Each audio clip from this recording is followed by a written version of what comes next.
સમગ્ર ગુજરાતમાં જ્યારે સ્થાનિક સ્વરાજ્યની ચૂંટણીઓ હતી આ પરિણામ જાહેર થઈ ચૂક્યું છે। આમ તો સમગ્ર ગુજરાતની વાત કરવામાં આવે તો સમગ્ર ગુજરાતમાં 26 એપ્રિલના રોજ 15 મહાનગરપાલિકા, 34 જિલ્લા પંચાયત, 84 નગરપાલિકા અને 260 તાલુકા પંચાયતની ચૂંટણી યોજાઈ હતી।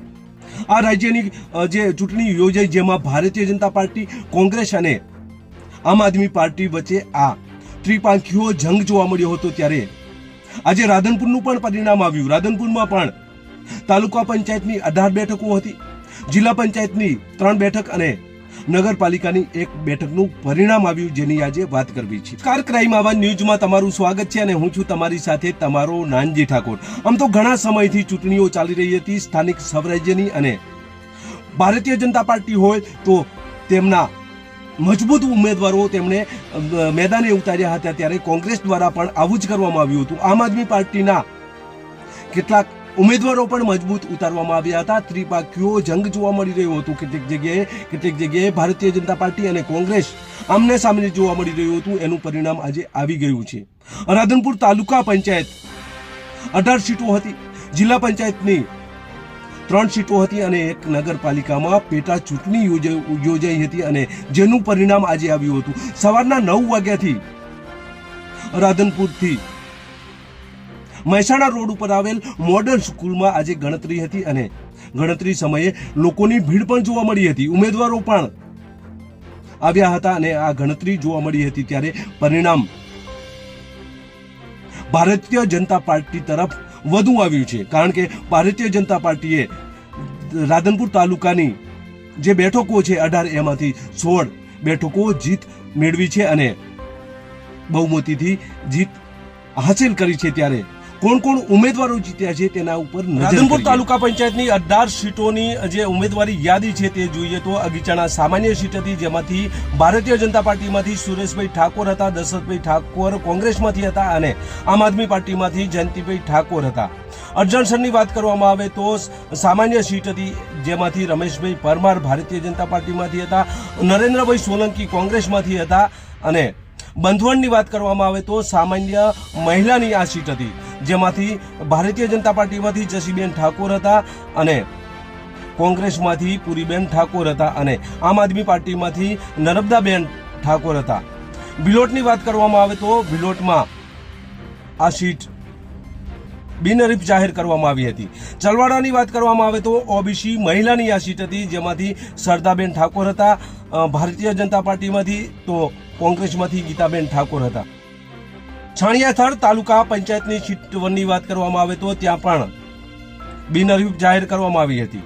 ધરવડીની વાત કરવામાં આવે તો ઓબીસી ની આ સીટ હતી, જેમાંથી રામાભાઈ ઠાકોર ભારતીય જનતા પાર્ટીમાંથી હતા, ત્યારે કોંગ્રેસમાંથી સવિતાબેન ઠાકોર હતા। ગોતરકાની વાત કરવામાં આવે તો ગોતરકામાં એસટી મહિલા ની આ સીટ હતી, જેમાંથી કેશુબેન ભીલ ભારતીય જનતા પાર્ટીમાંથી હતા, ત્યારે સમૂહબેન ભીલ કોંગ્રેસમાંથી હતા। જામંત્રીની વાત કરવામાં આવે તો જામંત્રીમાંથી ઓબીસી ની આ સીટ હતી, જેમાં જમનાબેન ઠાકોર ભારતીય જનતા પાર્ટીમાંથી હતા અને અમૃતભાઈ રબારી જેઓ કોંગ્રેસમાંથી હતા। કમાલપુર સાતુનની વાત કરવામાં આવે તો ઓબીસીની આ સીટ હતી, જેમાંથી હિતેશભાઈ ચૌધરી ભારતીય જનતા પાર્ટીમાંથી હતા, ત્યારે અજીતસિંહ ઠાકોર કોંગ્રેસમાંથી હતા।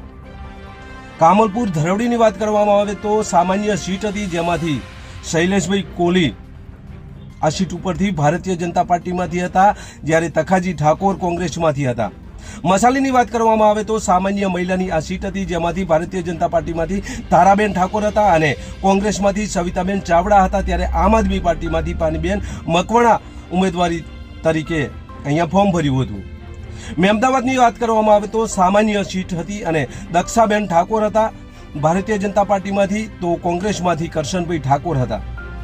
મોટી પીપળીની વાત કરવામાં આવે તો સામાન્ય આ સીટ હતી, જેમાં ધરતીબા પરમાર હતા ભારતીય જનતા પાર્ટીમાંથી, ત્યારે રમેશભાઈ રબારી જેઓ કોંગ્રેસમાંથી અહીંયા ઉમેદવારી ભરી હતી। સરદારપુરાની વાત કરવામાં આવે તો આ સામાન્ય સીટ હતી, જેમાંથી ભરતભાઈ ચૌધરી ભારતીય જનતા પાર્ટીમાંથી હતા, ત્યારે વિક્રમભાઈ ઠાકોર કોંગ્રેસમાંથી અહીંયા ઉમેદવારી ભરી હતી। સાતુનની વાત કરવામાં આવે તો સામાન્ય મહિલાની આ સીટ હતી, જેમાં સમૂહબેન ભરવાડ ભારતીય જનતા પાર્ટીમાંથી હતા ત્યારે ચંપાબેન ઠાકોર કોંગ્રેસમાંથી જોવા મળ્યા હતા. શિનાળની વાત કરવામાં આવે તો સામાન્ય મહિલાની આ સીટ હતી, જેમાંથી ભાવનાબેન ઠાકોર ભારતીય જનતા પાર્ટીમાંથી હતા ત્યારે નાનીબેન ઠાકોર કોંગ્રેસમાંથી ઉમેદવારી લડી રહ્યા હતા. સાતુરની વાત કરવામાં આવે તો સામાન્ય મહિલાની આ સીટ હતી અને શાંતિબેન ચૌધરી ભારતીય જનતા પાર્ટીમાંથી હતા ત્યારે નાનીબેન ઠાકોર કોંગ્રેસમાંથી જોવા મળી રહ્યા હતા. આમ આ 18 જે તાલુકા પંચાયતની સીટો હતી એમાં આ ઉમેદવારોના નામ હતા. હવે આપણે જોઈશું જીતેલા ઉમેદવારોના નામ. બેઠકો હતી જેમાંથી ભારતીય જનતા પાર્ટીએ 16 બેઠકો ઉપર જીત મેળવી છે. તેમના ઉપર નજર કરીએ તો ભારતીય જનતા પાર્ટીની અગીચાણા સીટ ઉપરથી સુરેશભાઈ ઠાકોર ને જીત મળી છે. અજરસણની વાત કરવામાં આવે તો રમેશભાઈ પરમાર જેઓ પણ ભારતીય જનતા પાર્ટીમાં હતા અને તેઓને પણ જીત મળી છે. બંધવડની વાત કરવામાં આવે તો જસીબેન ઠાકોર તેઓ પણ જીત્યા છે, તેઓ પણ ભારતીય જનતા પાર્ટીમાં હતા. ભિલોટની વાત કરવામાં આવે તો ઓખાબેન રબારી કે જેઓ બિનહરીફ થયા હતા. ચલવાડાની વાત કરવામાં આવે તો શારદાબેન ઠાકોર કે જેઓ ભારતીય જનતા પાર્ટીમાંથી હતા, તેઓ પણ જીત્યા છે. આ સિવાય ભગીબેન આહિર કે જેઓ છાણિયાથની જે સીટ હતી તેમાં બિનહરીફ જોવા મળ્યા હતા ભારતીય જનતા પાર્ટીમાંથી. ધરવડીની વાત કરવામાં આવે તો રામાભાઈ ઠાકોર કે જેઓ ભારતીય જનતા પાર્ટીમાં છે, તેઓ પણ જીત્યા છે. આ સિવાય જાવંત્રીની વાત કરવામાં આવે તો રામાભાઈ રબારી કે જેઓ કોંગ્રેસમાંથી આ સીટ ઉપર જીત્યા છે. કમાલપુર ની વાત કરવામાં આવે તો હિતેશભાઈ ચૌધરી કે જેઓ ભારતીય જનતા પાર્ટીમાંથી જીત્યા છે. કામલપુર ધરવડીની વાત કરવામાં આવે તો શૈલેષભાઈ કોહલી જેઓ ભારતીય જનતા પાર્ટીમાંથી જીત્યા છે. મસાલીની વાત કરવામાં આવે તો મસાલીમાંથી તારાબેન ઠાકોર કે જેઓ ભારતીય જનતા પાર્ટીમાંથી જીત્યા છે. આ સિવાય મહેમદાવાદની વાત કરવામાં આવે તો મહેમદાવાદમાં કોંગ્રેસના ઉમેદવાર કરશનભાઈ ઠાકોર જે આ સીટ ઉપર જીત મેળવી છે. મોટી પીપળીની વાત કરવામાં આવે તો મોટી પીપળીમાં ધરતીબા પરમાર જેઓ ભારતીય જનતા પાર્ટીમાં હતા અને તેઓએ પણ આ સીટ ઉપર જીત મેળવી છે. સરદારપુરાની વાત કરવામાં આવે તો ભરતભાઈ ચૌધરી કે જેઓ ભારતીય જનતા પાર્ટીમાં હતા અને તેમણે પણ જીત મેળવી છે. આ સિવાય સાતુનની વાત કરવામાં આવે તો સમુબેન ભરવાડ કે જેઓ ભારતીય જનતા પાર્ટીમાંથી હતા અને તેઓએ પણ અહીંયા સીટ જે છે આ સીટ ઉપર તેમણે જીત મેળવી છે. આ સિવાય જે શિનાળ અને સુલતાનપુરાની જે 2 બેઠકો હતી, આ બંને બેઠકો ભારતીય જનતા પાર્ટીએ જીત મેળવી છે, જેમાં ભાવનાબેન ઠાકોર કે જેઓ શિનાળ સીટ ઉપર હતા તેમણે પણ જીત મેળવી છે. સુલતાનપુરામાંથી શાંતિબેન ચૌધરી કે જેઓએ પણ સીટ મેળવી છે.